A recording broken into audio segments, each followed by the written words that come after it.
8th of June 1997, we begin the Sutta talks on the Nikayas. We know the Nikayas contains the original suttas, discourses of the Buddha. So first, I'd like to talk about the importance of studying the suttas. We find that the Buddha, he struggled for about 6 years to attain enlightenment. And during that time, he struggled very hard and went through various teachers and all that. And finally, he attained enlightenment. And even the traditional books says that he struggled for many lifetimes. But we find that when his disciples came to learn from the Buddha, some of them attained enlightenment after 7 days, like Mahamoggallana, and the Venerable Mahakassapa took 8 days, and Sariputta took 14 days. So we know that the Buddha's wisdom is supposed to be one of the greatest, and yet he took 6 years of struggling to attain enlightenment, whereas some of his disciples took only a few days. So the difference here is that his disciples learned the path, the teachings from the Buddha, and then they practice and they attain enlightenment in a very short time. Now, so these discourses of the Buddha are actually concerned with the path, the spiritual path, the way out of enlightenment. So that's why it is very important for us to study the Buddha's words, because then that will be the shortest path for us. We also know, for example, that the external ascetics, some of them practice for a long time and even attain the jhanas, and yet they did not attain the paths and the fruitions, the stages of Aryahood. And that was only because they did not hear the Dhamma, the Buddha's teachings. And even though they attained the jhanas and their minds were supposed to be quite clear, and yet they missed the stages of Aryahood. And the other thing is, we see from the suttas that the Buddha's disciples are called savakas, which is Pali for listeners or hearers. In Sanskrit, it is shravakas. And the meaning is that the Buddha's disciples listen to the Buddha's words. And when they listen to the Buddha's words, in the suttas, we find that many of them attain stream entry. And the Buddha said the condition for stream entry was listening to the words of the teacher and having thorough consideration, yoniso manasikara, considering very carefully, paying close attention to the words of the teacher, reflecting on it. In other words, reflecting on the Dhamma, and then they attain unshakable faith in the Buddha, Dhamma, and Sangha. And as a result of that, they had a clear understanding of karma, so they kept their precepts very purely. These were the conditions for stream entry. So that again shows the importance of studying the Nikayas. Now, nowadays, it is already 2,500 years after the Buddha passed into Mahaparinibbana. And in the suttas, we find that the Buddha said, after 500 years, the teachings of the Buddha will be polluted. There will be wrong teachings that will appear 500 years after the Buddha's passing away. And now, 2,500 years, we can expect much more polluted teachings. So, Even the original Pali canon, nowadays people talk about the Tripitaka or Tipitaka, the three repositories, three treasuries of the Buddha's teachings. And this word, surprisingly, to many people, this word was never mentioned by the Buddha, the Tipitaka or Tripitaka. We find in the discourses of the Buddha that what the Buddha talked about was Dhamma Vinaya. Vinaya being the monk's disciplinary code. And Dhamma in the discourses of the Buddha was definitely the suttas. The Buddha referred to the Dhamma as the suttas and nothing else. And so nowadays we find a lot of controversial books. And some are not controversial, some are controversial. And out of the many books now available, the four Nikayas in the Sutta Pitaka, the four Nikayas are a set of books that are definitely non-controversial. It is accepted by all the sects of Buddhism as the teachings of the Buddha. Now, these four Nikayas are found in our Pali canon in Theravada. It is also found in the Mahayana books, and in the Mahayana books, they are called the Agama Sutras. The Agama Sutras, and these, although they are labeled as small vehicle teachings, Hinayana teachings by the Mahayana, nevertheless, they accept that these are the original words of the Buddha.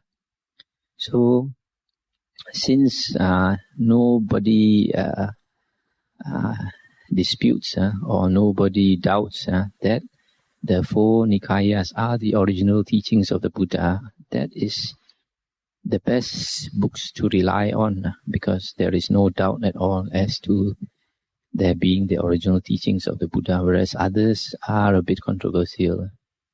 In fact, if we study the four Nikayas, the early four Nikayas of the Buddha, which means the Digha Nikaya, Majjhima, Sangyutta Nikaya, and Anguttara Nikaya, we find that there are no contradictions in the suttas, in these four Nikayas.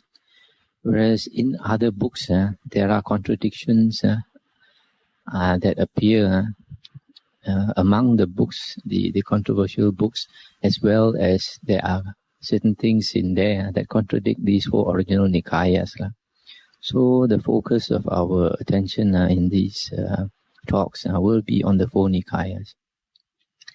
And another thing is the Buddha always taught us to take refuge in the triple gems. The triple gems, the first one being the Buddha, the second being the Dhamma, the teachings of the Buddha, and the third one being the Sangha. In certain cases, it is referred to as the Arya Sangha. Sometimes in the Sutta, the Buddha also talks about the Bhikkhu Sangha, taking refuge in the Bhikkhu Sangha also. Now, there are, I think, two suttas where the Buddha had already passed into Mahaparinibbana, and then an Arahant, he was teaching a layman. And the layman was so impressed by the Arahant that the layman wanted to take refuge with the Arahant. But the Arahant said, you cannot take refuge with me. You still must take refuge with the Buddha, Dhamma, and Sangha. Then this man thought that the Buddha was still alive. He asked, where is the Buddha now? And the Arahant said, the Buddha has already passed into Nibbana. But even though he has passed into Nibbana, you still must take refuge with the Buddha, Dhamma, and Sangha. This implies that our teacher, our only teacher, is the Buddha. And that is why the Buddha could foresee that in the years to come, there will be a lot of wrong teachings. That was why he purposely asked us to take refuge in the Buddha, Dhamma, and Sangha. And there was a second Sangha Council meeting that was held about 100 years after the Buddha's passing to Nibbana, in which 10 issues were debated and they were resolved. And one of the 10 issues was that whether we should listen to our teacher, all the time. And it was decided that if our teacher teaches according to what the Buddha teaches, we should listen to him. But if he teaches something that contradicts what the Buddha says, we should not listen to him. That is very clear that our teacher is only the Buddha, the original, and the Dhamma, the original teachings of the Buddha. That is why it is very important to have a good understanding of the suttas. Sometimes we find it has happened. We find some people, like about a year ago, there's a lady who practiced meditation for, I heard, something like 20 years and even teaching people. But because her foundation in the Dhamma was not strong enough, she gave up the Buddha's teachings and just gave up the Buddhist religion and renounced the Buddhist religion. And that is a result of not having a good foundation in the teachings of the Buddha. Now I'll go into an overview of the Nikayas. Nikayas means the collections of the Buddha's discourses in the Sutta Pitaka. And the discourses are called Sutta in Pali and Sutra in Sanskrit. And there are 5 Nikayas, 5 collections now in our Theravada Sutta Pitaka. The first one is Digha Nikaya, long discourses of the Buddha. And there are 34 long discourses of the Buddha, and they are spread out over 3 books. 3 books. And then the second one is Majjhima Nikaya, which consists of 152 suttas, spread out also over 3 books. The third one is the Sangyutta Nikaya. Majjhima Nikaya is the collection of middle-length discourses of the Buddha, or medium-length discourses of the Buddha. Sangyutta Nikaya, Sangyutta means a group, so it is a collection of short discourses grouped according to topics. So in the Sangyutta Nikaya, we find there are 56 Sangyuttas, 56 groups of discourses, and they are all a group according to topics. For example, you have the Devata Sangyutta, I think that's the first one, and in there, all the suttas have something to do with Devata, the heavenly beings. And then, for example, you have Mara Sangyutta, and in the Mara Sangyutta, all the discourses have to do with Mara. Mara plays a part in the discourses. Then you have, for example, Satipatthana Sangyutta. In the Satipatthana Sangyutta, you find all the suttas are concerned with Satipatthana. So to have a good understanding of Satipatthana, you have to study the Satipatthana Sangyutta, not just the Satipatthana Sutta. Satipatthana Sutta is just one sutta that talks a bit about Satipatthana, whereas there are so many discourses in the Satipatthana Sangyutta that explains the Satipatthana from different angles, and so on and so forth. You have other Sangyuttas. So now in the Sangyutta Nikaya, there are over 2,000 short discourses, short suttas.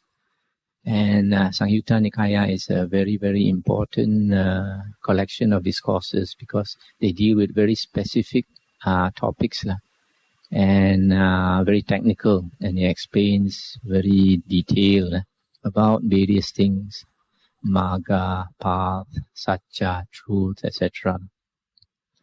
Now the fourth one is Anguttara Nikaya. Anguttara Nikaya is a collection of short discourses, also grouped, but grouped according to the numerical content of the sutta. So you have the groups are called Nipata. Nipata. You can translate them as chapters. So you have 11 chapters, 11 Nipata. The first one is Ekaka Nipata, chapter of the ones. And then Dukkha Nipata. Dukkha is D-U-K-A, not the suffering, but Dukkha here means two. So it's a chapter of the twos. And then Tikka Nipata, chapter of the threes, etc. And there are 11 Nipatas, 11 chapters. So, for example, under chapter of the ones, all the suttas have to do with one thing, one thing, one thing. And under the twos, every sutta has got to do with two things. etc. And there are also over 2,000 suttas in the Anguttara Nikaya, and there are 5 books. The Samyutta Nikaya also has 5 books. Anguttara Nikaya also has 5 books.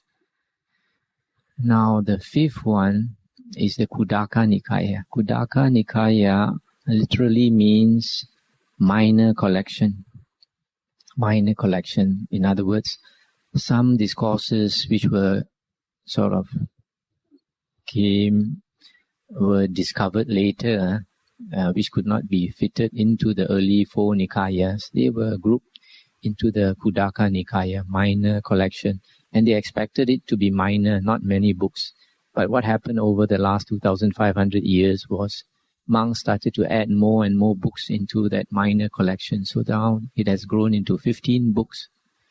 So it is not the minor collection anymore. It has become the major collection. And in 1956, the Burmese had a Sangha Council where they added another 3 books. And we know that these 3 books are not the words of the Buddha. And so from there, we can understand why it is over the last 2,500 years, the Khuddaka Nikaya has grown bigger and bigger and bigger. And so now out of the 15 books, and according to the Burmese 18 books, only about 5 are reliable. And if we have time later, we'll go into the 5 books also. The 5 books are not controversial. People accept them as the original teachings of the Buddha. And over the last 100 years, only the Pali Text Society has made a great effort to translate all these suttas into English. And they have managed to do it very well. And until recently, they were the only people who have translated all the Nikayas into English. And it's only, that means for the last 100 years, they were the only group of people who translated the suttas completely into English. And only the last 2-3 years, there have been new translations, like, for example, the latest translation of the Long Discourses of the Buddha is by Maurice Walsh, Dr. Maurice Walsh in England. And at first it was called, the thin cover edition was called Thus Have I Heard. Now they've made it into a thick cover and called it the Long Discourses of the Buddha. And then the second one, Majjhima Nikaya, there's also a new translation by Venerable Bhikkhu Nyanamoli and Venerable Bhikkhu Bodhi. And it's called the Middle Length Discourses of the Buddha.